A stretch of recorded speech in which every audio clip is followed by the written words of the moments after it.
don't know. No idea. I'm just so eager to see what Pablo looks like tonight. The doctor. Oh my God. How was your day? Oh my gosh. It was lengthy. I'm in such like mom mode this week because playoffs and Andre had open house at the high school. Oh man. Yeah, dude. Trying to figure out like his electives and all of that kind of stuff. And then so I did that, and then London is switching middle schools. Remember I told you they redistricted. Mm-hmm. So I had to go to a parent meeting but her new school isn't even open yet. It's not even built. So get out. That's pretty cool. Yeah, it won't be built until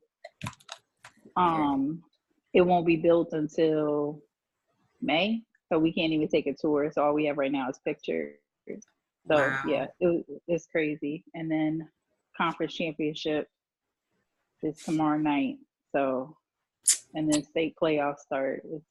It's mom mode. Mom life. Hashtag mom life. Hashtag mom life. Hashtag mom life. So I've been hashtag non-mom life for most of this week because it's been winter recess and I have been in isolation, just getting work done. It's been wonderful. So great.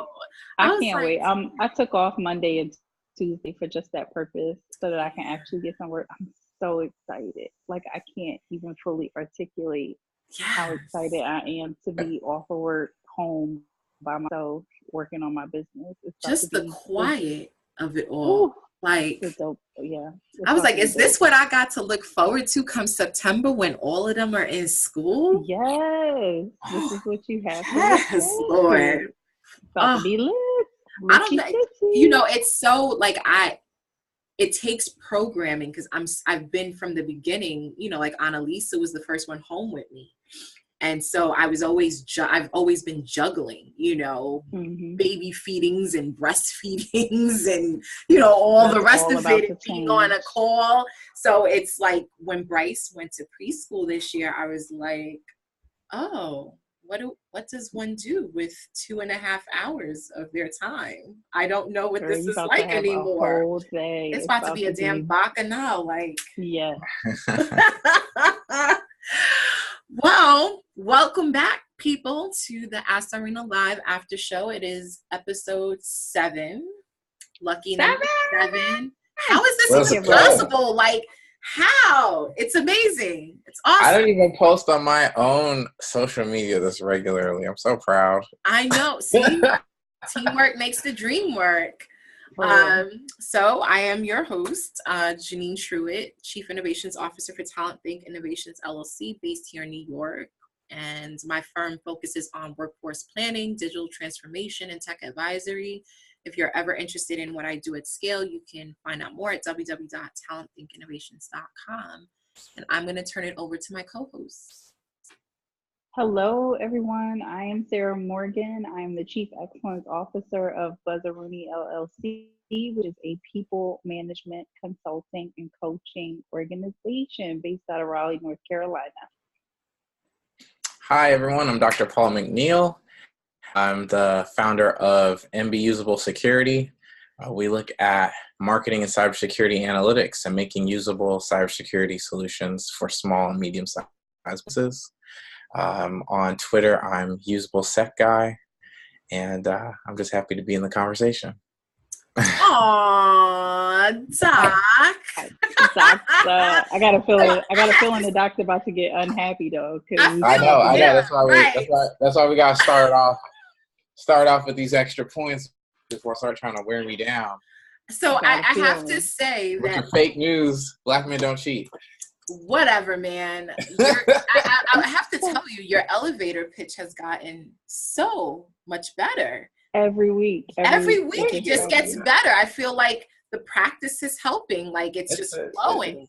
It's coming. I'm trying to improve. But also I've been doing a lot more on the sales front the last couple of weeks as well, trying to get some new clients. And so I'm still in like I see you out here with webinars and such. We ain't gonna go working. there. We're gonna talk about that. We out here working though. I see you. It's that money. I like it. Yeah. Yes. So guys, emotional vulnerability.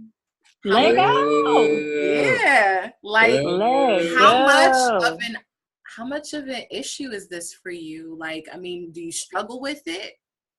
Let's go back to taboo acts of love. What? Wait, you want to talk about? You want to go back to that? That's right. Awesome. Let's hit a repeat. But we can touch it slightly again, and I'll get there. But do we struggle with this? What say you? Yeah, I think everyone does. I mean, and like, so I can speak for myself. I can't represent all men. But, you know, coming from a house where I'm half Southern American, half West Indian, you know what I mean? And you're Black, and feelings, emotions, we would have discussions here and there, but it was, you know, very much so, you know, you say your piece and kind of, you know, suck it up and keep pushing.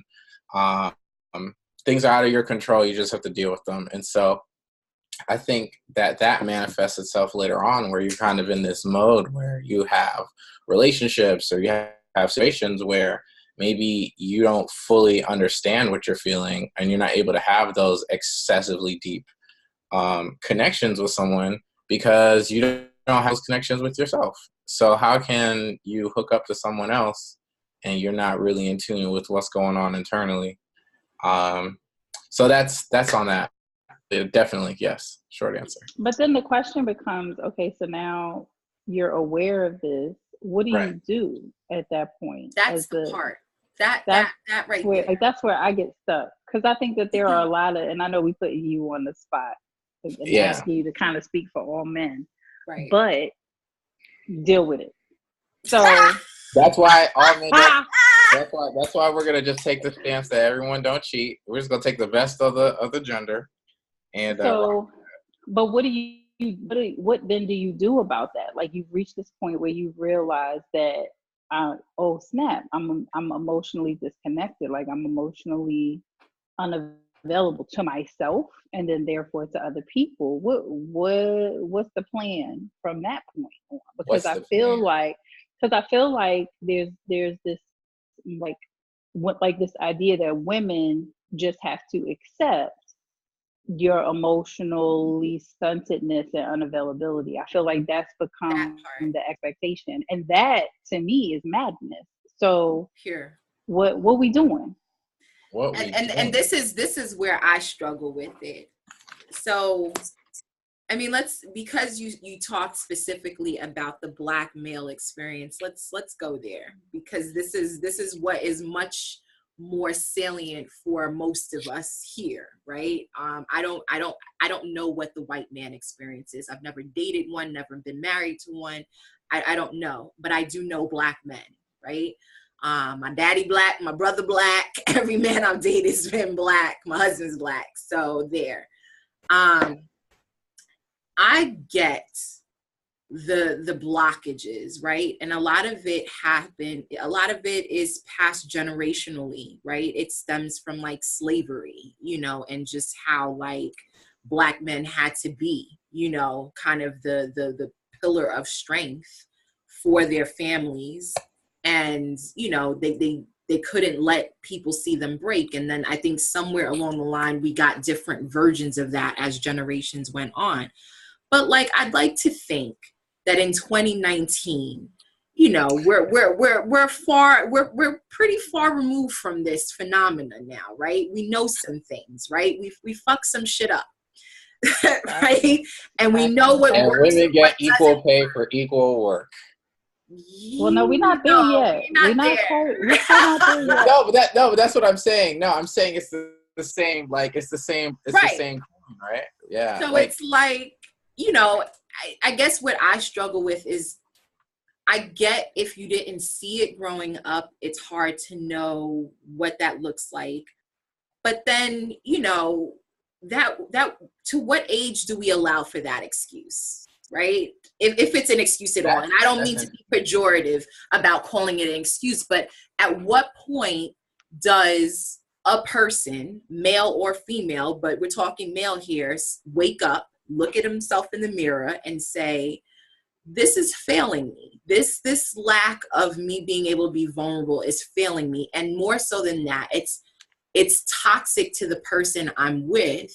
And so I'm going to make a different decision, right? So like for me, like I said on the show, I took a holistic view of myself and recognized the areas in which I was putting up walls, blockages, and that took vulnerability to do. But then I went at it and I fixed it, right? And I'll continue on that. Like healing is not linear. So foreseeably, I'll keep coming back to it until I fully heal it. But the fact is that I tried. I find guys are just like, take it. Not you, Paul, not you, Pablo, but like, this is me. This is all I have to give you. And you should just, you should just be my ride or die chick and accept the fact that I'm going to be an empty shell for all our days together. This listen, is but okay, so I'm gonna go hard devil's advocate right now.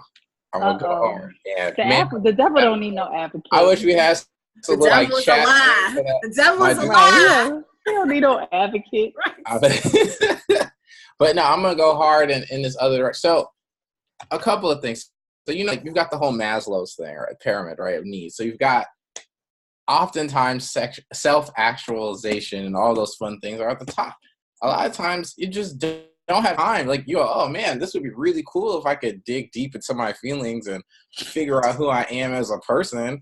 But I got these kids and this girl and this wife or whatever that need this cash. So you know what? I'm gonna go out here and do what I need to do so that my girl can have some kind of time to actualize and feeling, and hopefully some of that will rub off on me. And then we'll figure it out as it goes. But when we get to some other stage, whatever his goal is, whatever his responsibilities are, when he gets to that level and he go, okay, maybe. All right, prime example, Jay-Z. You see Jay-Z now, Jay-Z's talking all kinds of rich people talk every time he's in an interview. I realized that I was hurt and that person is just hurt. And I want to hug young me. And I want to go to the hood where the drug dealers and have conversations.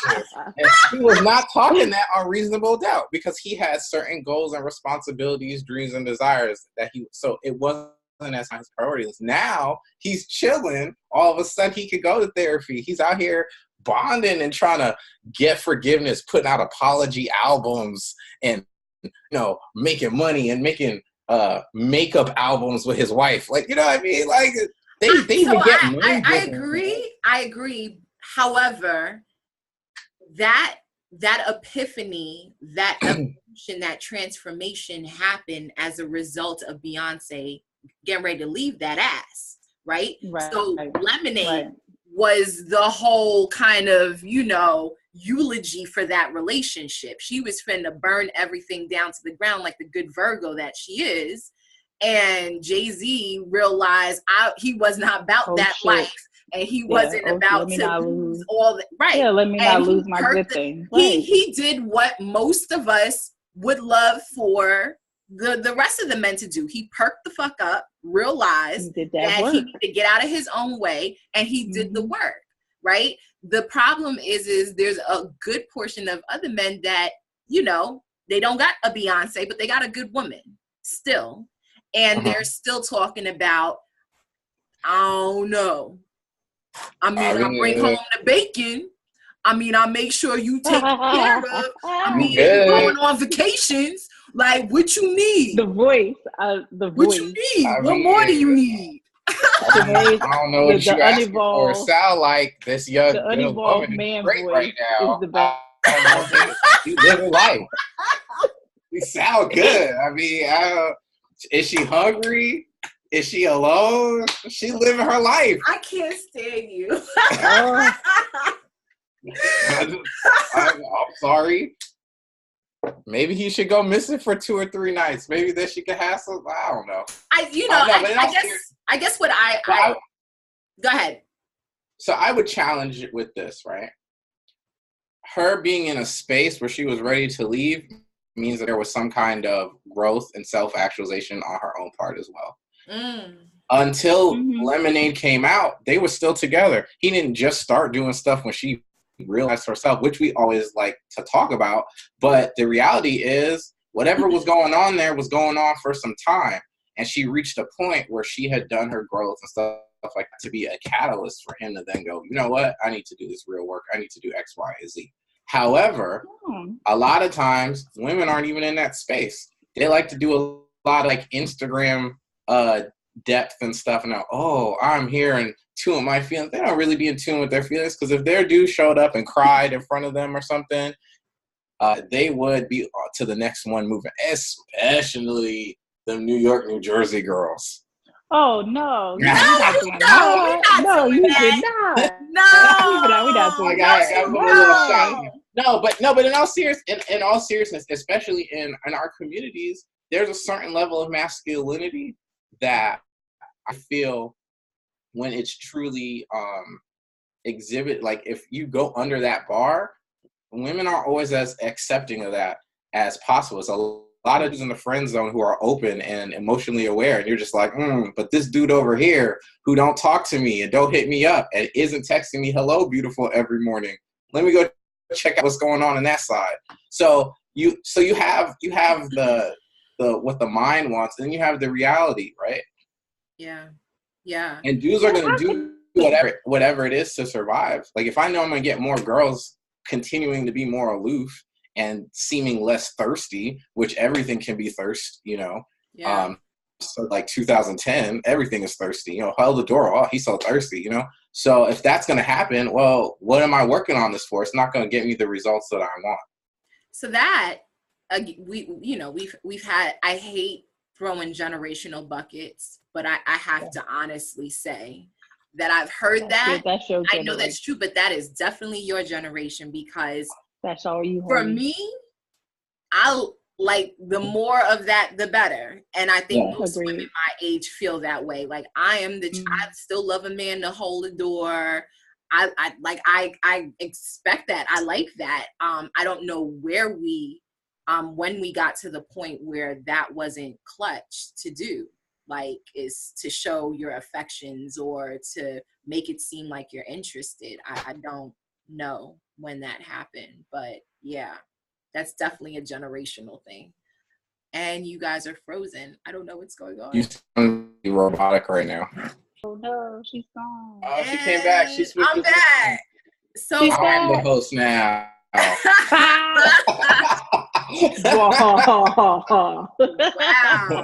Just like that. Just like that. She's on, and guess what? I am the host. Ass Paul, right. Power much.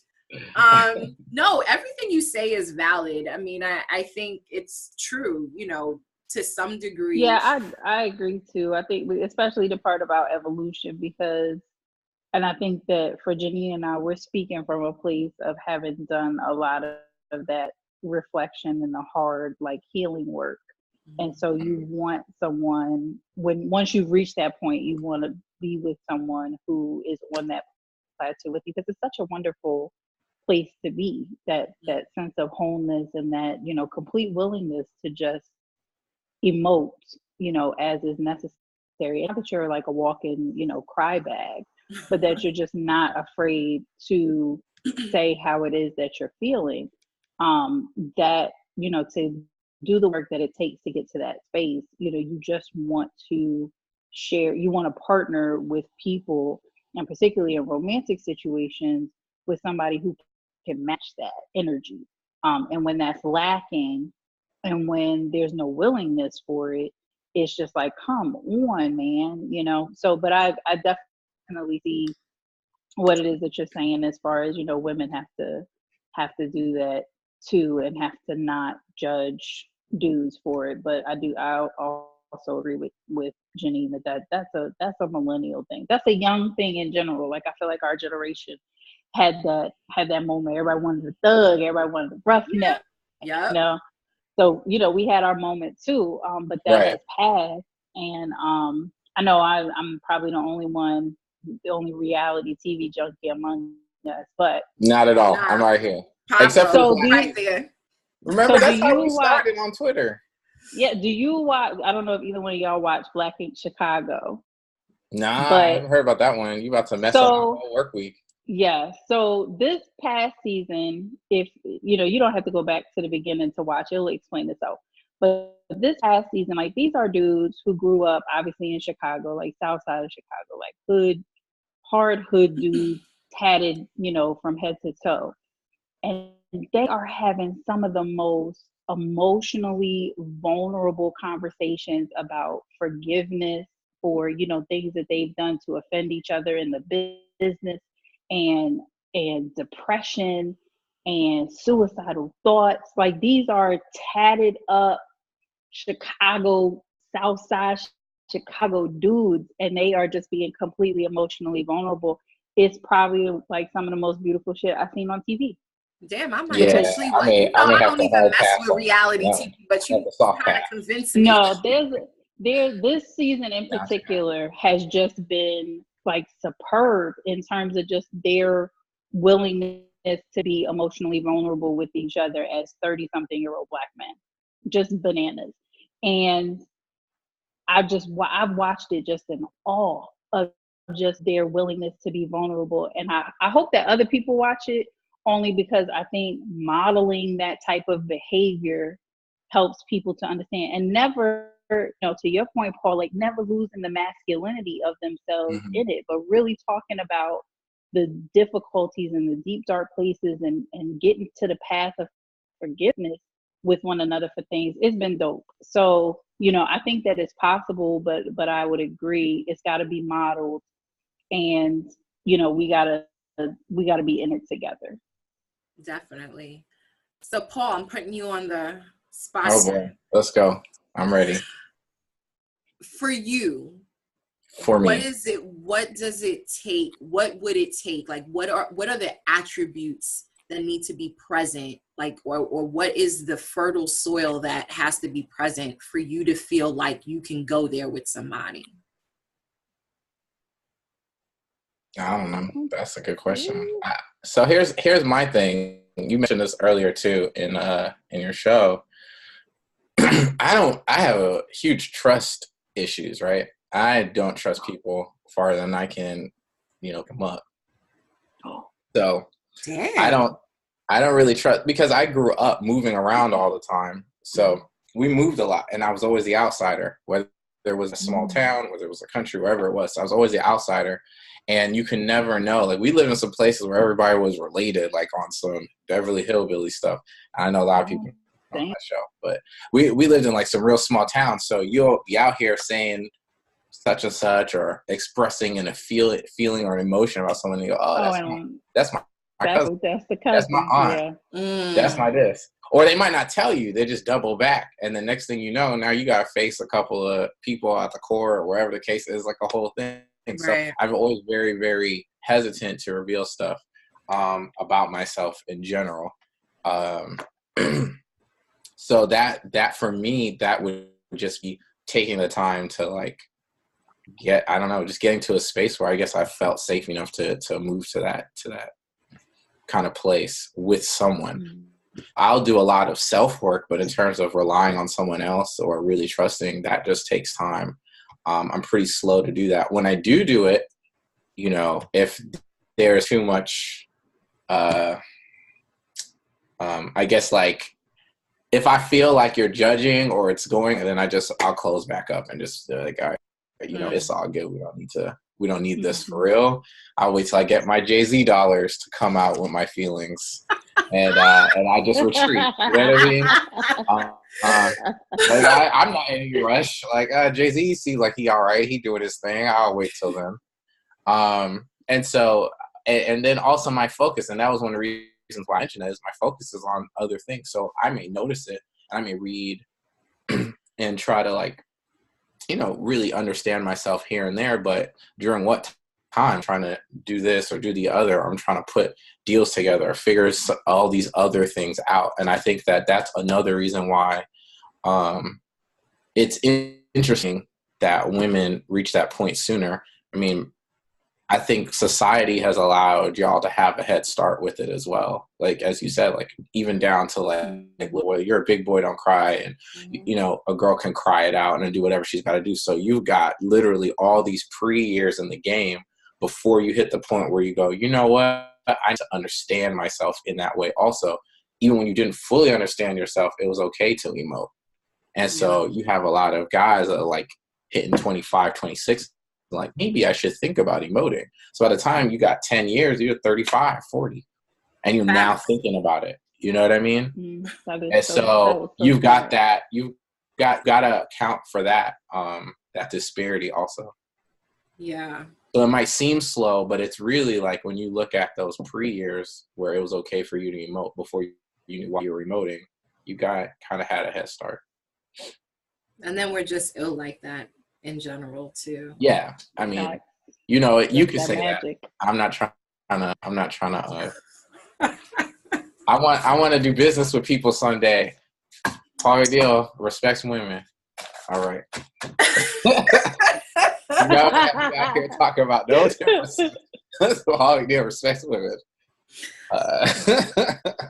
Yeah, Sarah, anything else on this? I think, you know, yeah, as far as I remember, and I want to ask this because poor Doc, you on the hot seat tonight. But I remember years and years ago here, and I don't even remember who said it, hearing somebody say that women trust in categories and men either trust or they don't. Is that true?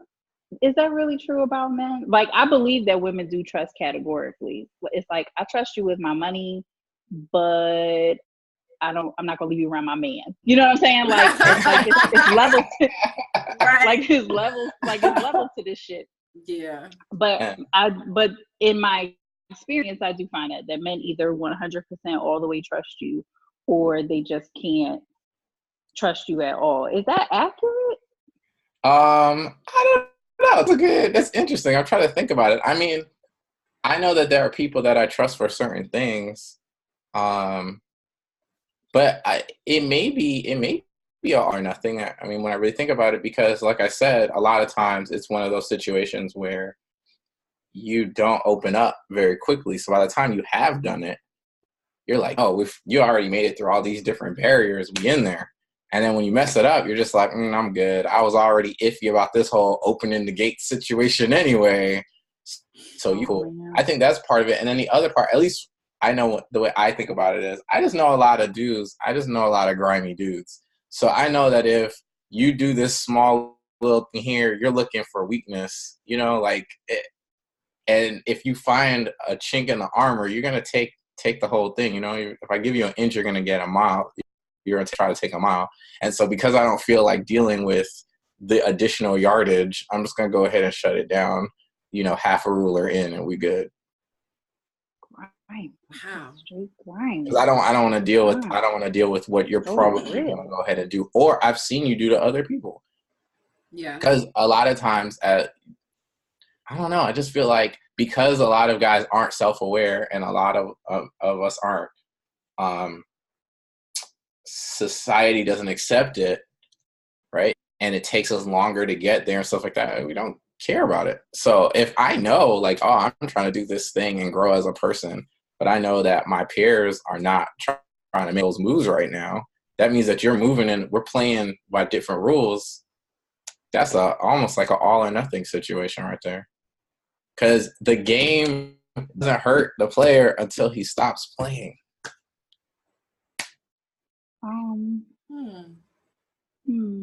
That's it. When you stop, because when you stop, if you're at war with people and you all using the same tools and weaponry, it's kind of a fair fight. But then when you go, you know what, I'm gonna face violence with hugs and peace and stuff. That's not.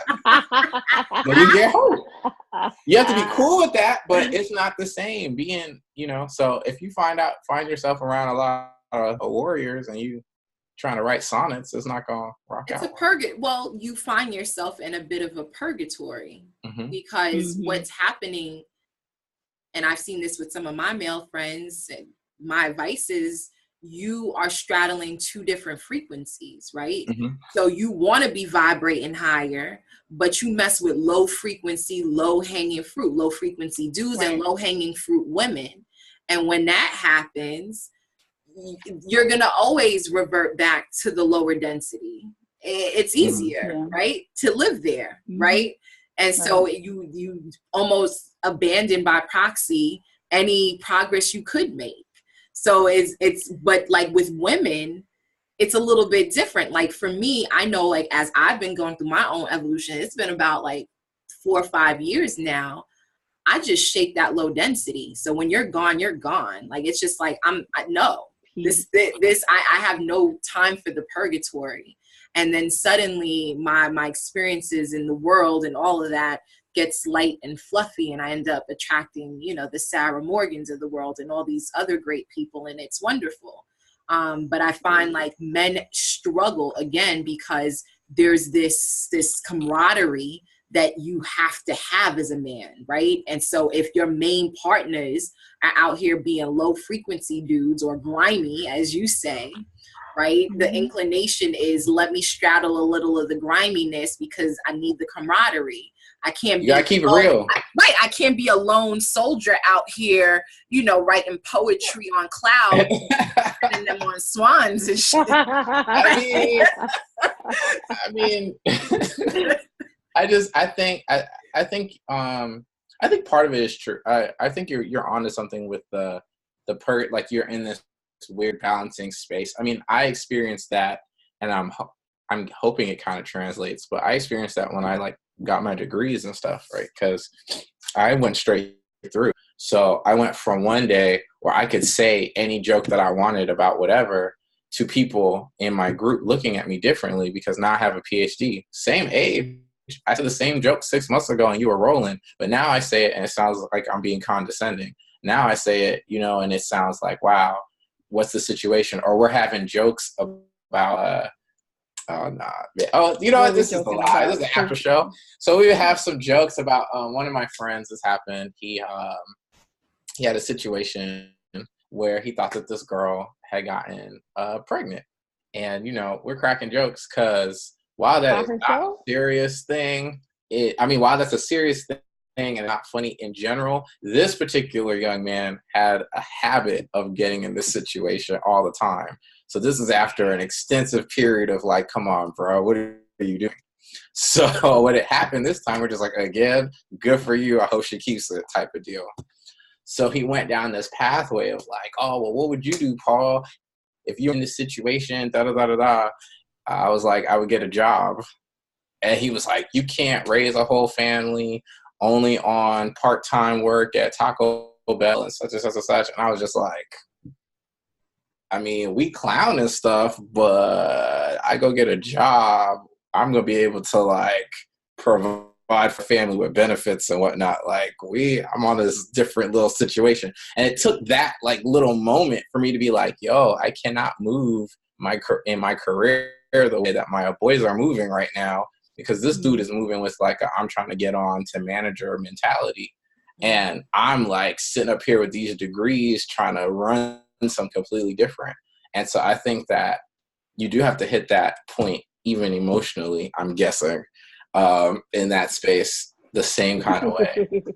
You know what I mean? He's like, I guess if I must. He's like the Grinch. He's like, if I must. My Grinchy heart must go. I want to be that diligent about it, put much effort, because it was effort, because these are my people that I like went through college. We was splitting fish fillets and saltine crackers in between days. It was real. These are the struggle. The struggle crew. It was the struggle crew. And to leave it was like, yo, I'm not trying to abandon, but everybody's not growing with you. So for me, it was my career in education initially, and like I said, like that was my primary focus. And so now I'm assuming that it's similar with that in cross in the emotional realm. Yeah. It probably I know that it is personally, and I would assume that it would be similar for other people. That frequency analogy is spot on, Janine, because very, very that's spot what on. ends up happening. And when you realize that you are the most evolved person in the room, whatever that evolution may be, emotional, financial, educational, whatever your evolution is, it's time for a new room. Facts. And that's hard. That's a really hard transition for people to make, no matter what. But yeah, once you realize, oh wow, like I'm doing better than everybody here, that's not your room no more. Yep. You know, because you got to have another level. Level up. Level up. Yep, it's true. Pablo, you got it hard tonight, but you rose to the occasion. Listen, I came ready. I heard the topic as it started. I was like, "Oh, it's going down. Coming in. I'm coming prepared. Let's get it." No, we really got to figure out how to let people chat with us though, because I could have used some support, my dudes. You need to reinforce. You're doing pretty well for your species. I will say that. You are. You holding it down for the dudes. We definitely appreciate the perspective, because like, you know, like for me, I've always had a lot of guy friends, but that still doesn't translate to me understanding manhood. That's fair. I'm not a man. So it's like, you know, I've heard other women like myself, they're like, oh, I've got mad guy friends. I know what that's like. It's like, no, you don't. You just got a bunch of guy friends, you know? So I'm really, you know, in the scope of everything that's going on, right? The Me Too and all this other stuff where there's so much focus on women and how we've been wronged and how we fix that. And I'm a huge, huge advocate and proponent of that. But as am I. Again, Paul McNeil, respect. But I'm really trying to be, I'm trying to be much more intentional about asking more questions of men when they're willing to speak. When I see a man that's willing to speak up and keep it 100, I'm trying to be much more intentional about hearing that narrative, listening, and, you know, and taking it in, you know, like not really pulling it apart. Unless I've got something really plausible to add to it, I really want to just listen and have it be said, because I don't think there are enough, I've realized through like everything that's blown up in the last 2 years, that there's not enough safe spaces for you guys to do that. Like, that's and true. You know, and so if we don't extend that grace to you, I don't know that it'll ever happen, because you guys can't get out of your own way. Unfortunately, we love you, but I mean, that's just what it is. I don't think unless women extend that grace to men to be able to step up and have those conversations, I don't know that it will happen at scale. That's interesting. I don't know. I think I really think that it's in terms of where it's going to be prioritized in society for it to be at scale, because I think that the scale comes again once you hit the higher levels.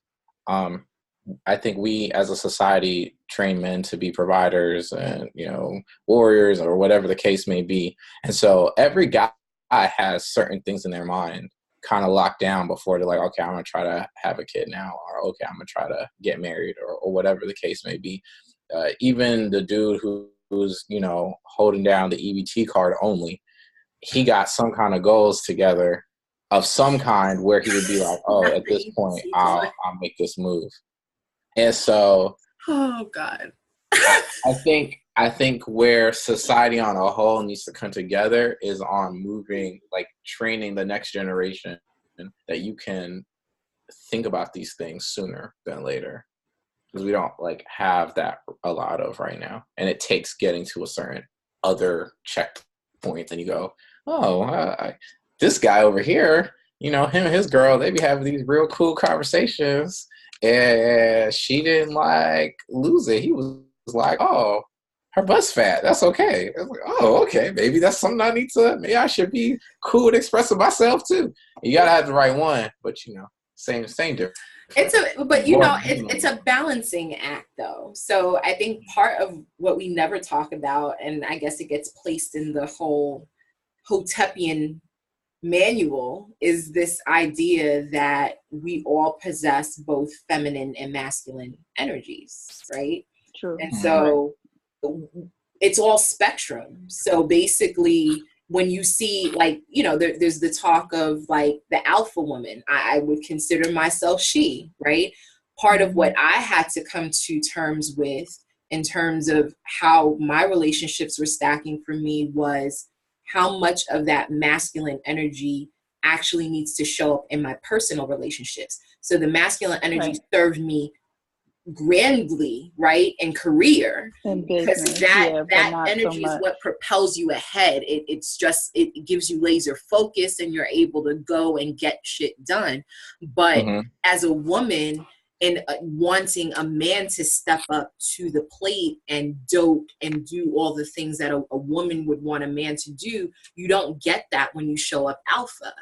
You get a man who is not really able to step into that masculinity because you're so alpha, you're so masculine. And so it's taken me, I've had to walk myself back to my femininity, if you will, understanding that, you know, there's times for that energy, that masculine energy, and then there's times not. And I think that's the same balance. I suspect that it might be the same balance that men have to come to. Like, we still do need you to be the providers. We still do need you to be the warrior, but we also need you to be vulnerable.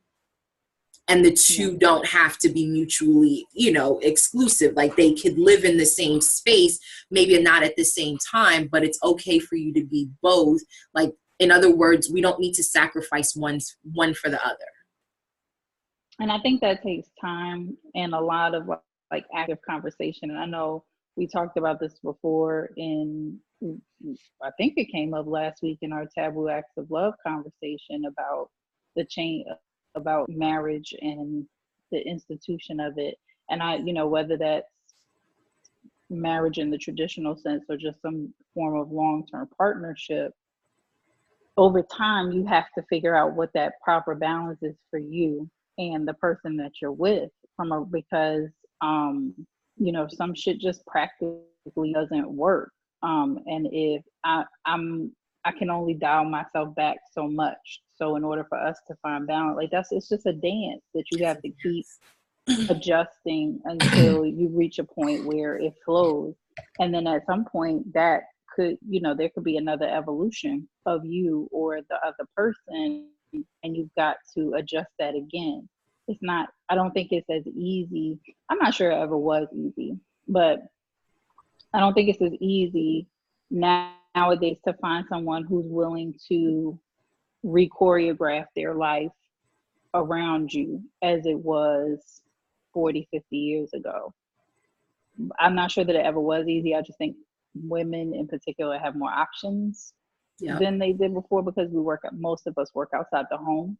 And when that happens, I don't have to, when you devolve instead of evolve, I don't have to stick around the way that I would have, because I'm not financially tied to you that way. So I think that, contributes a lot to it. But yeah, I just think it's a dance, and that balance of masculine, feminine, and gender roles and all those sorts of things. I think that just becomes a dance that you have to figure out over time. I'm glad to see more people are willing to redefine that in this day and age than I think they were 5-10 years ago. I do think it's getting better, but I just hope that, it continues to get better versus what sometimes feels like this clash of men rebelling against the notion of the evolution, as though we're asking them to like betray some like code of manhood that hasn't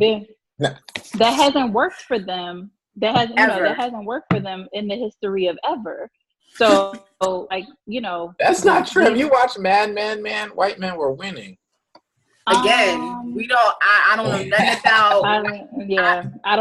I'm on my Mariah Carey right now. I don't know her. Like I don't know about that kind of. I don't know nothing about that kind of manhood. Yeah. But I would take it back to our conversation on like cybersecurity and data privacy, which is funny because I tweeted earlier, I was like, I wonder how many times I could get cybersecurity in here. I did think I would, but it popped up. And I think if we go back, like I mentioned something, but I think that the way with all this social media and how open people are with their everyday lives, that it's going to become a thing where, like you said, it's going to become the norm because you can't hide anymore. There were ways to hide 50 years ago, 10 years ago. There were ways to hide. You could put crazy stuff on Twitter and not worry about your employer doing a deep dive or paying one of these services to do a web crawl on what you were saying in 2007. And so now everyone is forced to figure out either, I think we have to be better at how we accept apologies, what that situation looks like, and what communication and reconciliation looks like. But it's forcing us, just the technology that we have and what we do on a regular basis, I think it's forcing everyone, male, female, whatever, to be cool with being more open. This next generation, Generation Z, they don't care about nothing. Like, you can be, like, I would hang out with like little cousins and stuff, and they got, like, one has a friend who's transgender, this other one has a friend who's got like cotton candy blue hair, but loves girls, and then he's got a girl who's like a football player, and they're just kind of like, these are my friends, and why would we think that was weird? Whereas when I was younger, every single one of them is getting jumped or teased or something. You know what I mean? True. So so true. And so I think the next generation is going to be much more in tune emotionally. And I think that millennial, I know I'm like generally on the younger end of the millennial side, but I think that we're in this weird purgatory where we still grew up where in a situation, like, I remember it being okay to describe something bad as being gay. You know what I mean? Like, I remember that. And I remember when one day you woke up and it wasn't cool anymore. And I remember being like, but it's not derogatory. It's just, that's what it is. And it took that rewiring. And so that in between time is kind of, I feel like, where we are now. We're in this interesting purgatory as a result of data and just the access of it, the next generation of access. Because the internet, I think, was like that first. No, I think you're spot on with that. There was something we were talking about in my house recently, and I feel like my husband referred to the person's gender, and my oldest was like, why does it matter what her gender is? And it was in that moment that I realized, holy moly, this is a whole nother generation. Different you know, because we are the last of those generations that refer to every single human based on attributes. Oh, she was a Black woman. Oh, what or people will ask you, oh, what was she? Right? Oh, she was Asian. You know, like, oh, what was the scenario? Oh, what is he, gay?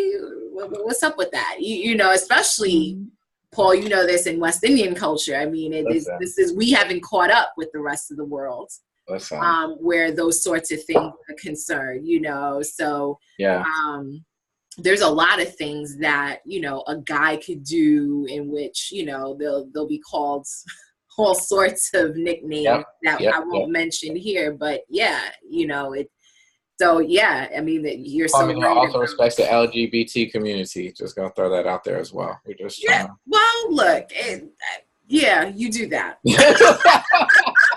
I mean, it goes without saying. Plus, I also, like, to the point that you were making about reconciliation and apologies and stuff like that. I mean, I do think that there's some truth to there being a hypersensitivity out there, you know, on a lot of people's parts, where we're getting so sensitive that it's like any little thing is a thing. You know, you said boo, and that's you know, whatever. There's the blatant stuff that all ghosts matter. Right. I mean, like, you know, there's the blatant stuff that we all know has a historical trajectory of being offensive, right? And for those things, it's quite clear we shouldn't repeat those things as we move into the 2020s in a new decade. And then there's some other stuff that's just like, you know, you want attention, so let's let's start getting all hot and bothered about like just every little thing. And it's like, or to Paul's point, pulling up stuff from decades ago that like growth don't happen. Yeah, like growth doesn't happen, and like we don't know that that things that are wrong now were socially acceptable at that time. mm-hmm. And I get frustrated and uncomfortable with the loss of context in a lot of these conversations, that we forget that there were things that were acceptable in their time. Now, I think that we can talk about the fact that they were always wrong, that they shouldn't have been acceptable in that time. But when we pull things out that we absolutely know were, looked upon differently, and then we put a modern lens on it and want to try to, completely obliterate a person's existence based on that makes me uncomfortable, because I just feel like it's a slippery slope that everybody's going to fall down as you start to fast forward through time. Well, this has been my thing, particularly since we've had, all these celebrities fall, right? The Bill Cosby's, the R. Kelly. And I'm not a fan of any of the stories necessarily around what actually happened. And I feel like, if that's what it was, then they got their just due. But I find that it's a slippery slope when we start saying, oh, well, I'm not going to watch the Cosby Show and I'm not going to listen to R. Kelly, whatever. And it's like, okay, cool. Guess what? We finna find out about a whole host of other people that did it. And at what point are we going to be able to separate the art from the fallible human, right? Because we're all fallible, right? Right. But do we have to dismiss the art completely because these people are social derelicts? And I mean, for the most part, if you go back in history and see some of the things, art, music, whatever it is that we've been offered up, some of the greats, they all have a little sociopathic, derelict. There's just something a little odd. It's almost like you need that thread in order to create in that way. I'm almost convinced somehow, but yeah. My problem with it too is that it's weaponized. I don't like that it's weaponized. If it was what Obama, like all the tide rate, all shit, like everybody was catching it, cool. But my problem is that it always seems so targeted, and it only seems targeted at certain junctures, whatever they may be, right? It's not across the board. So with the Cosby thing, I was like, okay, we have these different cases, 70s, 80s. You're not about to tell me all them rockers were out here getting active consent. You're not going to convince, but we're not pulling those groups out. We're not looking like the Ozzy Osbournes and all these other people who were doing similar, if not worse, because rock and roll, that was the culture. Old school rappers, like all these different kinds of things. I think it's really dangerous and unfair when it's weaponized. And I think that that's what bothers me and makes me the most fearful moving forward. Especially as like a man, is like, man, I know that there's probably some things that I've done at some point that weren't the best, and I've grown since then. But to think that something dumb I did at like 18 is gonna be, after being like 20, 30, 50 years in the game of growth and doing different things, that's going to be the thing that is used to undo, whether sometimes it's not even necessarily a matter of legality, right? The Kevin Hart situation with the Oscars, that was the thing that happened. He apologized, and then not only did he apologize, he had years of like proof living life that he was not moving that same way. He might have moved other ways that weren't great, but with that particular, he moved a different way, and it still wasn't accepted. It still was seen and taken out of context. It became headliney and all those kinds of things. And that kind of stuff is where I think the whole societal growth, and that's where I'm interested to see what the next generation does, because they're so much more open and willing to just let people be who they are and acknowledge that growth happens. So, yeah. Love it. So brainy and smart. I love it. Yes. Look at all this good vulnerability and dialogue happening. Yes. Exactly, It's healthy. I feel like we're doing something for the collective good by talking like this. I feel cathartic. I don't know about you. I feel lighter, like almost feathered. I do. Yes. It's I feel like I'm also willing to help any small business with their own issues with data vulnerabilities. Look at the shameless plug from the doctor. Yeah. Wow. You are really working. Look at you. I'm working today. You have created a monster with the pitch. You created a pitch monster. No, I cannot. Yeah. Well, ABC, always be closing. No. But no, I really appreciate this was a much this wasn't as tough a topic as I thought it was going to be. I was like, I don't know where it's going to go. And also, I did find that there is like a little chat thing here. So I'll figure out how to use it. I can start getting some male support in these streets. I can't even. Yeah, no, see, you're going to evolve like tremendously by the time this year ends. Just, oh boy, just by virtue of hanging with us, we got you. You about to be like, I appreciate it. You're going to be the prize of your crew. The prize of my crew? Then I got to get a new crew. Don't do that. I like my friends.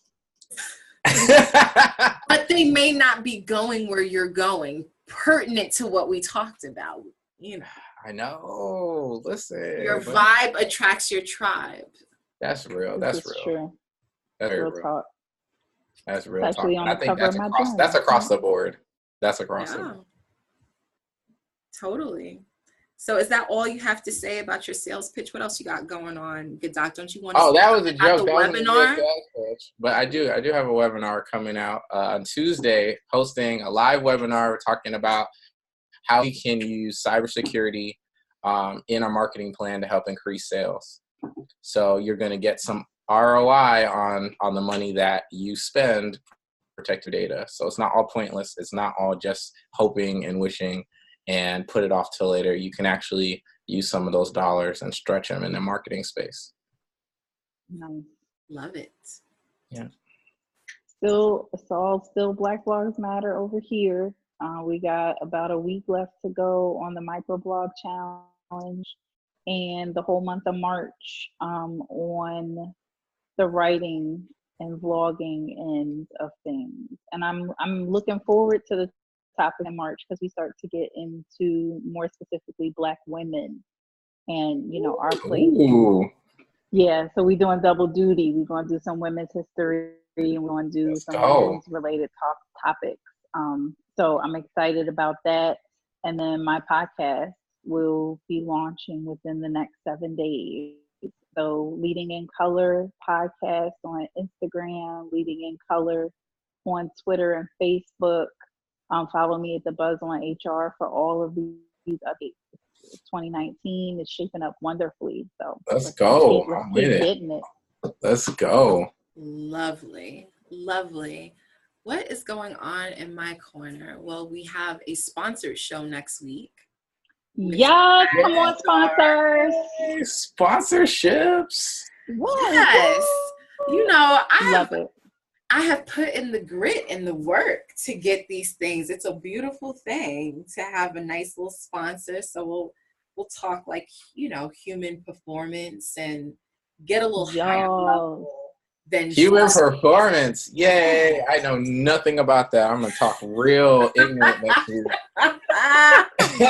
Oh my God. I'd be like, of course you're supposed to have data and statistical analysis. That's how robots work. I can't even deal. So yeah, we'll do that.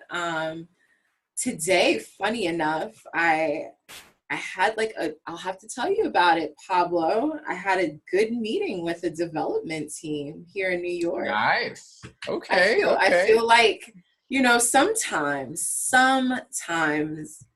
we let shit rock. I had kind of let that the tech thing rock a minute, because, 2018 was tumultuous in that way. And then God said, nope, I'm going to have a development company stalk you. And stalk they did, literally, to the point that to the point where I had to say yes to the meeting. And it, I feel like a fire was lit under me again. I'm like, well, now you're going to put me to work. So let me get back to this idea of God and start. Nice. Hey, I love it. Let's go. Let's see what happens. It's, at some point we'll have to have a discussion about what it's like, this tech entrepreneur thing. Man, listen, I'm cool with that. Bruh, I got a lot. I'm gonna drop the name. I'm gonna drop the name of that whack investment app too. Yeah, it's just. I'm not evolved. I'm not evolved yet. I drop names. I'm still petty. Petty Pablo. I'm still working on it. Petty Pablo. Yeah, it is not for the faint of heart, but somebody in the upper echelons of our existence wants me to bring this thing to fruition. So I'm excited. I think it's a good idea. Keeping on. Do it. Do it. Yeah. Well, thank you guys for tuning in. This was fun. We will be back next week with a whole nother topic. And you guys take care. Have a great rest of your week. Good night, everybody. Bye.